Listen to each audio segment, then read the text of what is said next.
18 மற்றும் 19ஆம் நூற்றாண்டின் இடைப்பட்ட காலத்தில் அசையும் பொம்மைகள் அறிமுகப்படுத்தப்பட்டன. குழந்தைகளின் கற்பனை திறனின் துவக்கம் அது என்று கூட சொல்லலாம்.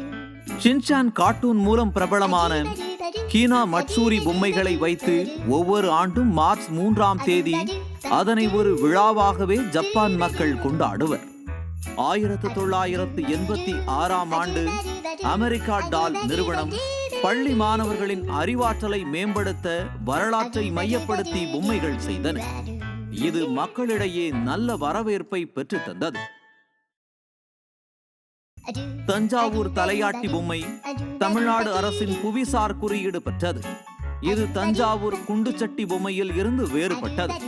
இந்த தலையாட்டி பொம்மைகளும் நடன பொம்மைகளும் வேறு வேறாகும். நடன பொம்மைகளில் தலை, உடல், இடுப்பு பகுதி அனைத்தும் தனித்தனியே ஆடும் விதமாக உள்ளது. தலையாட்டி பொம்மைகளை எவ்வளவு தூரம் சாய்த்து தள்ளினாலும் கீழே விழாமல் புவியீர்ப்பு விசை செயல்பாட்டிற்கு ஏற்ப செங்குத்தாக இயங்கும். ஐசக் நியூட்டன் புவியீர்ப்பு விசையை கண்டறிவதற்கு முன்னரே இந்த பொம்மைகள் கண்டுபிடிக்கப்பட்டது என்பது தமிழருக்கு பெருமை சேர்ப்பதாக உள்ளது. கோத்தமெலன் ஒரி டால்ஸ் பொம்மைகளை நாம் உறங்குகையில் தலையணை கீழே வைத்து உறங்க நமது கஷ்டம், கவலைகள் போன்ற நெகட்டிவ் எண்ணங்களை நம்மிலிருந்து போக்கும் எனும் ஒரு ஐதீகம் உலகம் முழுவதும் பின்பற்றப்பட்டு வருகிறது. 18ஆம் நூற்றாண்டின் துவக்கத்தில் பீங்கானால் செய்யப்பட்ட பொம்மைகள் பிரபலமாயின. ஆனால் அது விலை உயர்ந்ததாகவும் எளிதாக உடையக்கூடியதாகவும் இருந்ததால் செல்வந்தர்கள் தவிர்த்து யாரும் அதன் மீது பெரிதாக நாட்டம் கொள்ளவில்லை. ராணி விக்டோரியா காலத்தில்தான் உலகமெங்கிலும் பொம்மைகள் பிரபலமாகின. மேலும் அதிக வேலைப்பாடுகளுடன் ஃபேஷனாகவும் பொம்மைகள் உருவானது இந்த காலத்தில்தான்.